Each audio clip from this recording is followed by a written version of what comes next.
Hey guys, it's me Yaya and welcome back to my channel. So for today's vlog or video is magpapakulay ako ng buhok. So DIY to. Ako yung magkukulay. I mean, si Jerence, yung kaibigan ko yung magkukulay ng hair ko. So first na gagawin natin is i-bleach muna natin yung hair ko bago natin siya kulayan ng color. Hulaan nyo kung anong kulay. Just wait until this video and para makita nyo kung anong kulay yung hair ko na bagong kulay. Kasi dati ang kulay niya is parang ash gray na may pagka-green, parang ganon. So ngayon is ibahin naman natin yung kulay ng buhok ko. Since quarantine naman and wala akong work, so yun, kukulayan natin yung hair ko. Wait. Hi! Oh, ang haba ko. Ito vlog. Nakakaloka pang bird. Tulog talaga si Tasha. Go! Kasi may instruction naman din eh. Ito. Instruction. Instruction, Jay! Ako na to. Instruction. Open. Guys! Hi guys! Hi!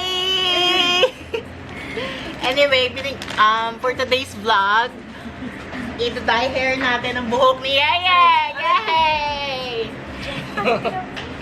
Alam nyo ba, binigyan niya ako ng instruction kung paano magkulay ng buhok. Eh, akala niya siguro, nagtatrabaho ko sa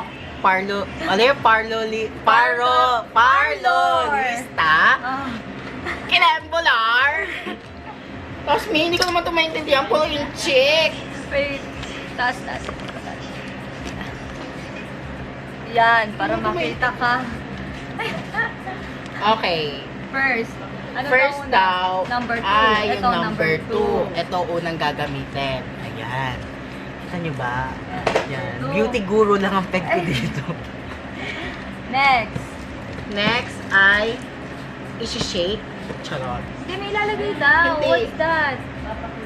Black Kinembolar. Ay, baka ito. Ay, ito. Bleach powder. Yan. Bakla ka ng taon. Bleach powder Yan. yun. Ito, ang una ay yung oxide water, yung unang gagamitin. Ayan. O, diba? Ang syala ng kuko ko. Sunod ay itong bleach powder. Oh, haluin. Okay, lalagay na natin. Kala mo naman yung ganap. Yan, nilagay ko na po ang bleach powder sa oxide Then, water. shake up and down lang daw. Then, shake up and down. Lightly. Huwag masyadong malakas.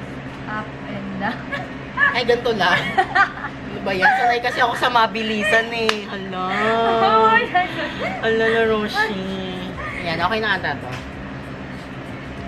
Dapat.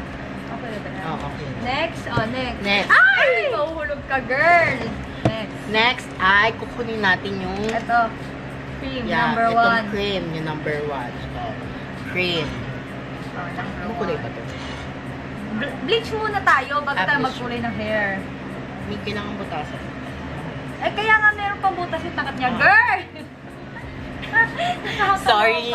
Hindi. Di ba nga? Hindi naman ako ano. O, dahil sisiri ka na. Gagi. Hala na, butas na. Hala, Roshi. Open. Okay. Ngayon, ilalagay natin siya sa oxide water na may bleach powder. Ito yung hinalo natin kanina. Ngayon, lalagyan na natin ng cream. Bigayin mo ng ayos, dear. Oh, dahil Hindi ang kuko natin ako na. Nakakaloka. Sorry, guys, kasi yung mo kuko pa ko. ako eh. Masyadong nanlalaban kasi ang kuko natin ngayon. Guys, nalagyan na po natin si Yeye. Walang nalabas. Itak-tak mo muna kasi gano'n. Yan. Ano na, Roshi?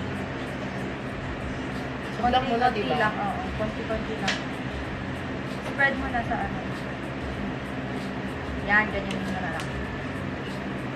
Ang hirap pala mag-ano. Mag-ganito. So, Yeye, kamusta ka na nga? Talk show pala. Ibaba mo na camera. Yan. Okay, Ito yung pang-cover na hair later. Oo. Ngayon pala. Pao, Yeye, ha? Huwag mo i-stay dun sa... Pati ito, lagyan mo. So, Yeye, kamusta ka naman ang quarantine? Walang pera. Ikaw ba? Ako din yung walang Balita ko, ang dami mong pera. Ay, may Mark! Walang gano'n, walang pera. Ay, baka. Naghihirap tayo ngayon. Baka naman. Ikaw pa din ang ikaw pa din ang... Judge. Alam niyo guys, maghihirap na kaming lahat, wag lang sa Yeye. Judge. Ganun siya. Baka. Huwag kayo maniniwala dyan. Sobrang yaman ni Yeye. Ah, girl! Parang umiiyak ka na dyan, So, yun na. O, tama na yung spread mo na lang. Kasi, Ang sayang. yapang baba ng buhok ko yan eh. Ay, ganun ba? Oo. Huwag na. Mamaya na. Hindi ko na ginagamit. Pobera na lang natin. Ang video nito talagang nung third, third session ko ng aking bleaching. So, ito lang yung clip na nakita ko through my Instagram. And ito namang part na to is, ito na yung third session ko and nilalagyan na ng color blue. It's pastel blue though, pero sa unang pagpatong, color blue talaga siya. Parang mermaid green, blue, something ganyan. Pero once you shower, yun yung banlaw-banlaw ng buhok, magla-lighten up siya to the pastel blue. So, yun lang.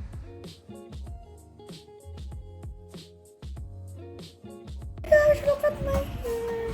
Yun lang. Hello, ang ganda. Baby, kuno mo nga to. Paano nag-dark, no? Hindi. Ano mo kasi pagkalikin ng buhok niya? Siyempre. Hindi paano nawala din yung pagka-blonde? Awa. Aray ko.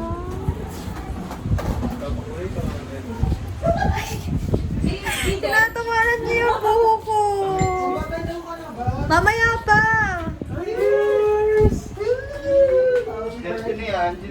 Ito na yung outcome ng hair ko. Ang ganda ba? Maganda. Color blue, di ba? Maganda naman daw, may mermaid look. Diba? Maganda naman yung hair ko. Yan, maganda yung hair mo. So yun, ayan na siya. Papatuyuin ko na lang. Pero ayan na siya. Papatuyuin ko na lang, guys. Mamaya. So yun, guys, update sa aking hair. So ayan na yung buhok ko ngayon. After nung gabing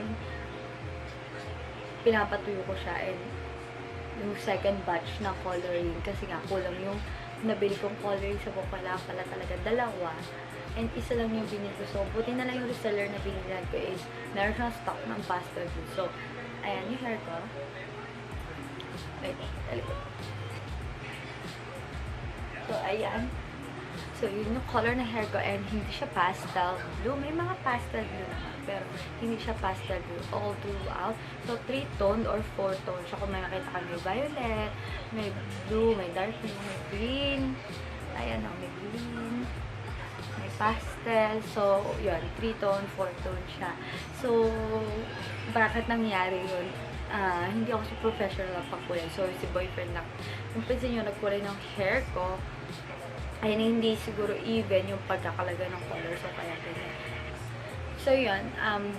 So, first things first, yung bleaching process ko. Bleaching process ko is 3 times ako nag-color ng hair.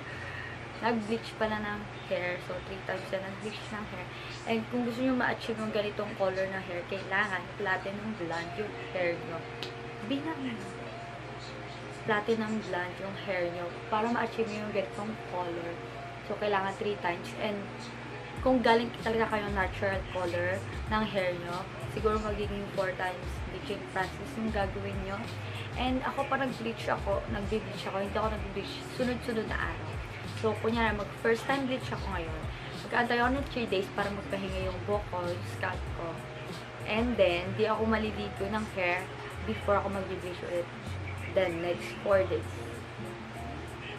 Yun, hindi ko siya shampoo. I mean, hindi ko talaga gagalawan yung buhok ko. Mag-bleach ako ng, ayun, hindi naliligo ng hair kasi para hindi masira yung hair nyo and nagdun pa rin yung natural oil sa buhok nyo para mag-protect ng hair nyo.